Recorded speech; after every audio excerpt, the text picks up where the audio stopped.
Assalamualaikum warahmatullahi wabarakatuh. Perkenalkan, saya Fajria Maulidasana dari D3 Kebidanan tingkat 2 dari kelompok 3. Perkenalkan, nama saya Rubna Putri Hidayati dengan NIM 10222117 dari D3 Kebidanan tingkat 2. Halo guys, perkenalkan saya Tiara Dwi Amanda. Saya berasal dari Akademik Wijaya Husada Bogor. Di sini kami ingin menjelaskan tentang penyakit yang menyertai pada ibu dalam kehamilan. Selamat menyaksikan. Selanjutnya, camamae atau kanker payudara. Camamae atau kanker payudara adalah kanker yang terbentuk di jaringan payudara. Kanker payudara terjadi ketika sel-sel pada jaringan di payudara tumbuh secara tidak terkendali dan mengambil alih jaringan pada payudara yang sehat dan sekitarnya. Kanker payudara bisa terbentuk di kelenjar yang menghasilkan susu atau saluran ductus yang membawa air susu dari kelenjar ke puting payudara. Adapun penyebab dan gejala kanker payudara yaitu benjolan atau pengerasan pada payudara yang berbeda dari jaringan sekitar. Yang kedua, darah yang keluar dari puting payudara. Yang ketiga, perubahan ukuran bentuk atau tampilan pada payudara. Ada juga beberapa faktor yang memicu pada kondisi ini. Yang pertama, memiliki payudara yang padat dengan jaringan ikat yang lebih banyak. Yang kedua, pernah terpapar radiasi. Yang ketiga, kelebihan berat badan atau obesitas. Apakah kanker payudara berbahaya bagi ibu hamil? Kanker payudara amat berbahaya terlepas dari kapanpun Anda mengalaminya. Maka dari itu, dokter menganjurkan kepada seluruh wanita untuk melakukan pemeriksaan payudara sendiri atau sadari agar bisa mendeteksi benjolan yang dicurigai kanker payudara. Apakah pada ibu hamil yang memiliki kanker payudara berbahaya juga bagi janin? Tergantung dari tingkatan keparahannya dan penanganannya yang diberikan. Jika masih tingkatan awal, kanker masih terlokalisir belum menyebar ke kelenjar getah bening atau ke organ tubuh lain. Dampak pada janin minimal karena kanker masih berada di tempatnya. Namun jika sudah menyebar, bisa saja penyebaran pada janin. Sangat mungkin janin terdampak, baik dalam bentuk keguguran, pertumbuhan tidak normal. Untuk penanganannya, mengkonsumsi obat kanker, menjalani terapi radiasi yang berbahaya bagi janin. Selanjutnya ada penyakit jantung. Penyakit jantung adalah kondisi ketika bagian jantung yang meliputi pembuluh darah jantung, katup jantung, selaput jantung, dan otot jantung mengalami gangguan. Penyakit jantung bisa disebabkan oleh beberapa hal, seperti sumbatan pada pembuluh darah jantung, peradangan, infeksi, atau kelainan bawaan. Secara umum, penyakit ini dapat diakibatkan oleh beberapa kondisi, yaitu tekanan darah tinggi, penumpukan lemak di dalam pembuluh koroner, diabetes tidak terkontrol. Adapun beberapa faktor risikonya yaitu sering mengkonsumsi makanan dengan kadar gula, garam, atau lemak yang tinggi, sering merokok, stres berlebihan, kurang tidur. Gejala yang biasa muncul pada penyakit ini yaitu nyeri dada, dada sering berdebar, sesak napas, dan lemas. Penanganan untuk penyakit ini yaitu mengkonsumsi makanan yang bergizi, lengkap, seimbang, tidak merokok, rajin olahraga, memeriksakan diri ke dokter secara berkala.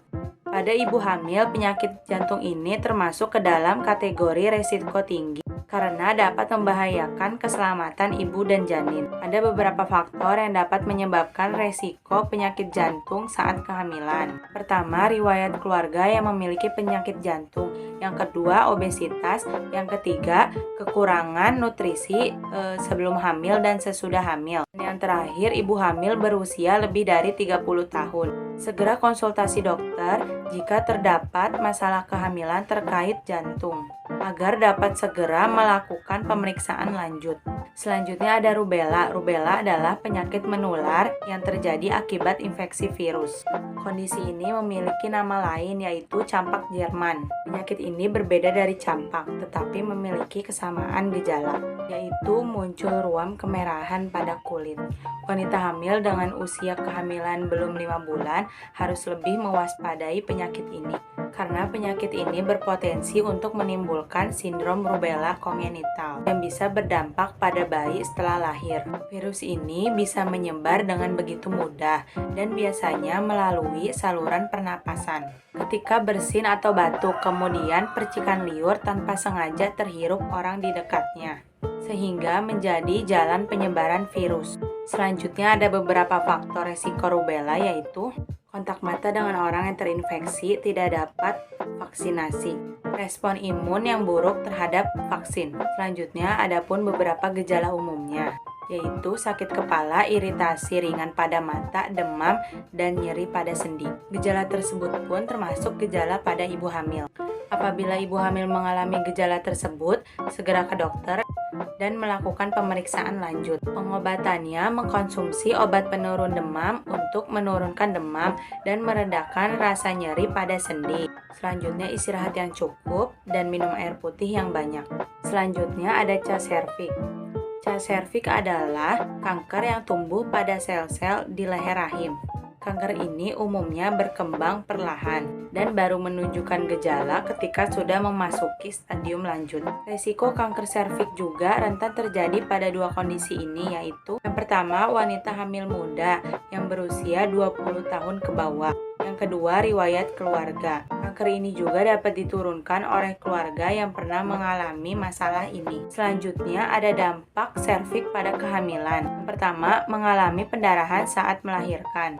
Yang kedua, kanker yang menyebar ke area tubuh lain. Dan yang ketiga, persalinan prematur. Tindakan pengobatannya itu dengan kemoterapi. Namun, tindakan pengobatan ini tidak bisa dilakukan di trimester pertama karena dapat membahayakan janin dan keguguran. Selanjutnya, ketika ibu hamil mengalami kanker serviks, lakukan yang pertama, melakukan pemeriksaan kehamilan secara rutin. Yang kedua, kenali tanda bahaya. Yang ketiga, konsultasi dengan dokter kandungan mengenai metode persalinan. Selanjutnya ada asma. Asma adalah penyakit kronis pada saluran pernapasan yang ditandai dengan sesak akibat peradangan dan penyempitan pada saluran napas. Selanjutnya ada pun penyebab dan gejala asma, yaitu asap rokok, debu, udara dingin, bulu hewan, dan infeksi virus. Meski sulit dicegah, ada pun upaya untuk menghindari penyakit ini. Yang pertama, mengetahui pemicu munculnya gejala asma dan menghindarinya. Yang kedua, melakukan pemeriksaan ke dokter bila gejala tersebut tidak juga membaik setelah diobati. Pada ibu hamil yang memiliki asma dapat menyebabkan hipertensi kehamilan dan preeklamsi, hipermesis gravidarum, pendarahan dari vagina, dan persalinan prematur. Selanjutnya ada juga bahaya pada janin. Kematian janin dalam kandungan, bayi berat badan lahir rendah, dan kematian bayi baru lahir. Untuk penanganannya yaitu yang pertama, konsumsi obat asma. Yang kedua, hindari pemicu munculnya gejala asma.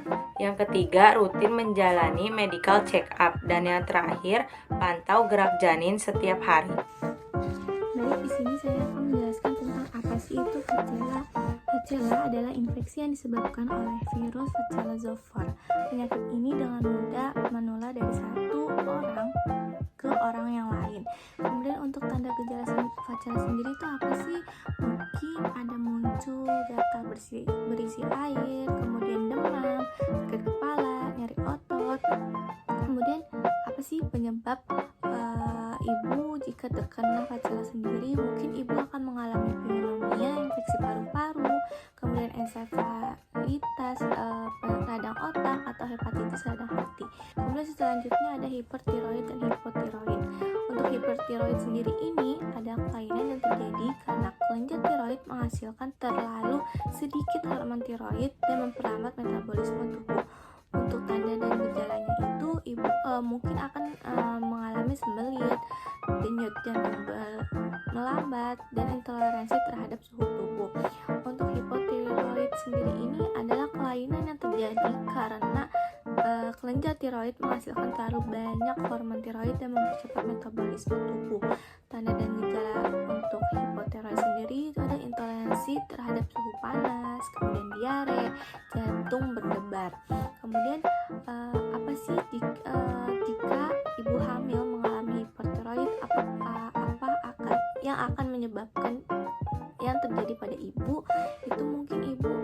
bisa mengalami abortus, kematian pada janinnya, kemudian bayi akan lahir secara prematur. Setelah itu untuk ibu hamil yang terkena hipotiroid itu apa sih tanda-tandanya? Mungkin ada lemahnya jantung, kemudian krisis tiroid, mungkin ada komplikasi pada janin juga, yaitu munculnya gangguan terhadap perkembangan kecerdasan dan intelektual anak. Penyakit Toxoplasma sendiri ini adalah penyakit infeksi akibat parasit Toxoplasma gondii yang umumnya menular dari kotoran kucing. Untuk tanda dan gejalanya sendiri mungkin nanti akan mengalami demam, sakit kepala, sakit tenggorokan. Kemudian setelah itu jika ibu hamil yang terkena Toxoplasma itu bakal ada komplikasi nggak sih? Mungkin ada komplikasi, yaitu mungkin nanti ketika janinnya lahir mungkin ada gangguan pertumbuhan pada janin, atau mungkin gangguan pertumbuhan saat si janin dalam kandungan. Setelah itu nanti janinnya lahir secara prematur atau bisa menyebabkan janin meninggal di dalam kandungan.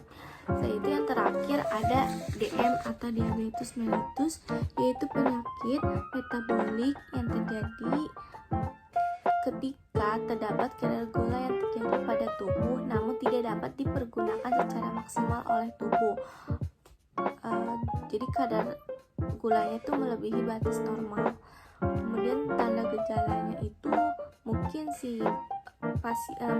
kita sering merasa lelah padahal tidak melakukan aktivitas apapun, sering merasa haus, berat badan turun, kemudian pandangan yang kabur, ketika memiliki luka sulit sembuh, kemudian setelah itu sering BAK di malam hari.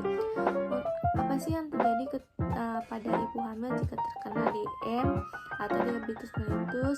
Ketika ibu hamil terkena DM itu, tubuh tidak dapat mampu memproduksi cukup insulin selama masa kehamilan. Nah, yang pertama saya akan membahas tentang herpes. Herpes merupakan infeksi yang disebabkan oleh virus herpes simplex. Nah, sekali Anda terkena virus ini, maka virus ini akan selalu berada di dalam tubuh. Penyakit ini biasanya menular melalui kontak langsung dari kulit ke kulit, seperti hubungan seksual atau berbagai seks lainnya. Apakah penyakit herpes pada wanita hamil bisa menular kepada anaknya?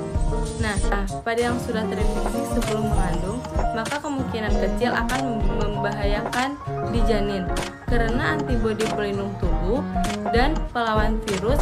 Nah, lalu ibu terinfeksi herpes pada trimester terakhir, pada TM ini sangat berisiko pada si kecil akan terkena virus menjadi lebih tinggi. Herpes pada bayi berisiko kecacatan meski jarang terjadi. Gejala awal yang harus diwaspadai pada si kecil herpes yaitu lemes, bibir terlihat kebiruan, nafas cepat, muncul tuam pada wajah, dan kejang. Itu penjelasan saya tentang herpes. Terima kasih. Lalu saya akan membahas tentang ginjal pada ibu hamil. Struktur dan fungsi ginjal mengalami kerusakan sehingga ginjal tidak dapat beradaptasi dengan kehamilan seperti umumnya dan mengalami resiko pada ibu dan janin. Gejala awal pada ginjal itu mual, muntah, kehilangan nafsu makan, gangguan tidur, muncul rasa gatal, nafsu yang terlalu pendek. Gangguan ginjal ini juga menyebabkan ibu hamil mengalami tekanan darah tinggi. Ini sangat berisiko pada ibu hamil. Ginjal ini juga bisa menyebabkan komplikasi pada janin seperti KMK, yaitu kecil masa kehamilan, BBLR, berat bayi rendah, PJT, pertumbuhan janin terhambat, dan resiko bayi prematur. Di sini saya akan membahas tentang CMV. CMV adalah sitomegalovirus, sebuah infeksi yang disebabkan oleh sitomegalovirus yang punya kemampuan untuk beradaptasi di dalam tubuh manusia, sehingga dapat menimbulkan infeksi persisten atau laten. Apabila ibu hamil terkena CMV, maka dapat menular kepada bayi melalui plasenta. Virus CMV akan menginfeksi setiap saat selama kehamilan. Apabila CMV menginfeksi kehamilan pada trimester pertama dan kedua, dapat terjadi kelainan yang serius pada janin.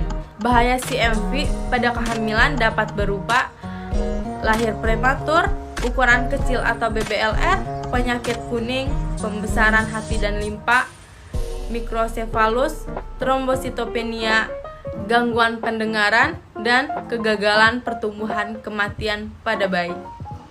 Infeksi CNV ini dapat ditularkan melalui cairan tubuh, terutama saliva, urin, darah, air susu ibu, dan sperma melalui hubungan seksual.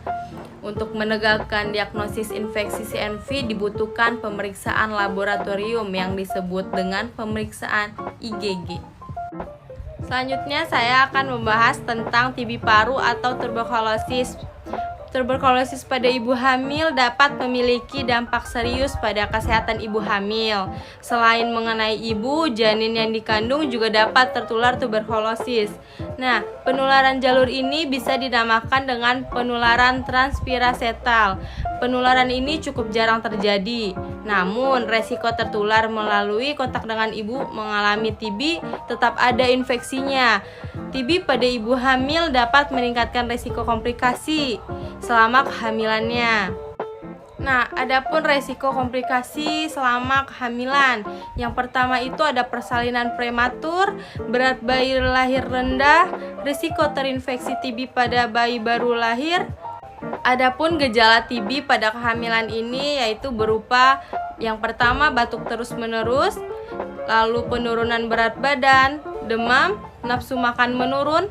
Apabila terjadi gejala tersebut dan memiliki riwayat kontak pada pasien TB, maka ibu hamil harus memeriksa ke fasilitas terdekat agar dilakukan pemeriksaan seperti tes dahak, tes tuberkulin, tes kultur, dan ronsen. Nah, pemeriksaan tersebut aman bagi ibu hamil dan janin. Selanjutnya saya akan menjelaskan tentang sifilis. Nah, sifilis ini merupakan suatu penyakit infeksi menular seksual yang disebabkan karena infeksi dan bakteri Treponema pallidum. Nah, jadi penularan ini udah jelas ya guys ya, karena hubungan seksual. Nah, faktor resiko penularan dari ibu ke anaknya itu ada status gizi selama kehamilan, seperti berat badannya rendah, lalu kekurangan gizi. Nah, yang kedua itu ada masalah payudara, lalu ada usia kehamilan dan BBLR, lalu ada bayi prematur. Setelah itu ada penularan ASI dan adanya luka di mulut bayi akibat penularan ketika pemberian ASI. Ada 3 jenis sifilis ya. Pertama ada sifilis primer, sifilis sekunder, dan sifilis tersier. Sifilis tersier ini sudah sangat parah ya guys ya, karena sudah mengenai organ dalam tubuh. Itu sangat bahaya bagi ibu hamil dan janinnya.